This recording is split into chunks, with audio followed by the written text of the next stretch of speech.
আমি যারা অন্যায় করেছে তারা হেদায়েত কামনা করি। মুহাম্মদ সাল্লাল্লাহু আলাইহি সাল্লাম বললেন, ওই জাতি কি করে সম্পদ পরিত্রাণ পেতে পারে যে জাতি তাদের নবীর দাঁতকে ভেঙে দিল। তখন আল্লাহ বলছেন, আপনার জন্য এটা ঠিক নয়, আপনি কেন এই কথা বললেন? আপনি তো হেদায়েতের জন্য এসেছেন। তখন রাসূল সাল্লাল্লাহু আলাইহি সাল্লাম এই কথা বাদ দিয়ে বলছেন, আল্লাহ তুমি তাদের হেদায়েত করো। ওই সময়ে জিবরাইল পাহাড়ের ফেরেশতা এসে বলছেন, আপনি চিন্তা করছেন কেন? যাকে খারাপ লাগছে তার ব্যাপারে বলেন না, আমি পাহাড়টা নিয়ে যে চাপিয়ে দিই। বুঝছেন না, পাহাড় চাপিয়ে দিতে হবে না। সম্মানিত উপস্থিতি, আবু বকর এবং উমরের মাঝে একটা বিষয় নিয়ে কথার কাটাকাটি হলো।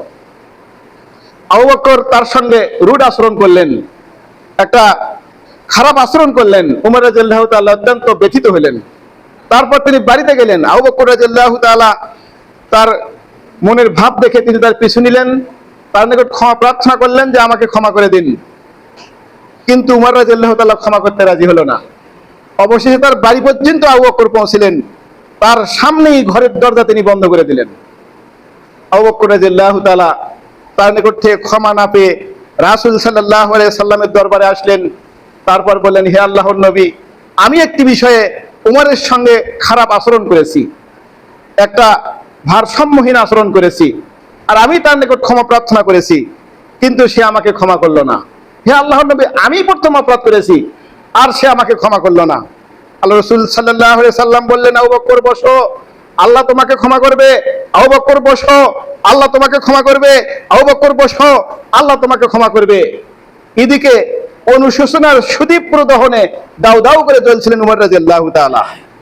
তিনি আবু বকরের বাড়িতে গেলেন, তাকে পেলেন না। তারপর তিনি ভাবলেন, নিশ্চয় আবু বকর রাসূল করিম সাল্লাল্লাহু আলাইহি সাল্লামের দরবারে হাজির হয়েছে। তখন তিনি আল্লাহর নবীর দরবারে চলে গেলেন। আল্লাহর নবীর দরবারে গিয়ে দেখলেন আবু বকর তার কাছে বসে আছে।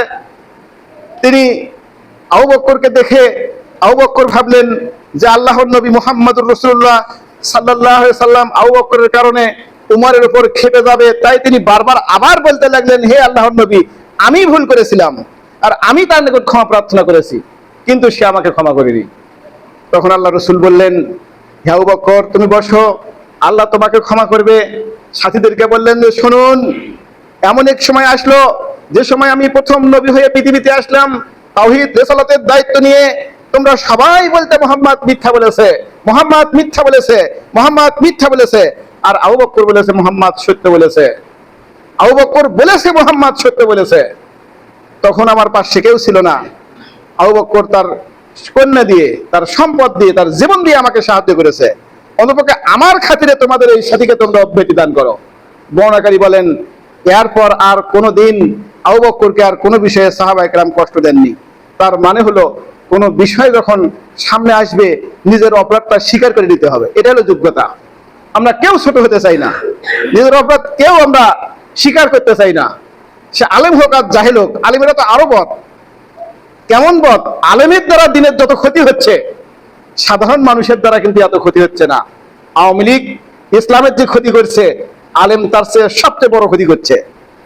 বিএনপি ইসলামের যা ক্ষতি করছে, তার চেয়ে বড় ক্ষতি করছে এই আলেম ওলামা। জামাতে ইসলাম সহ অন্যান্য রাজনৈতিক দলগুলো ইসলামের যা ক্ষতি করে, তার চেয়ে বেশি ক্ষতি করছে আলেম ওলামা। কিভাবে? এরা এই স্বচ্ছ শরীরে ভেজাল মিশিয়ে দিয়েছে। তারা শিরক আর তাওহীদের পার্থক্যকে মানুষের মন থেকে তুলে দিয়েছে, বিদআত আর সুন্নাতকে ঢেকে দিয়েছে, যাতে মানুষ পার্থক্য বুঝতে না পারছে।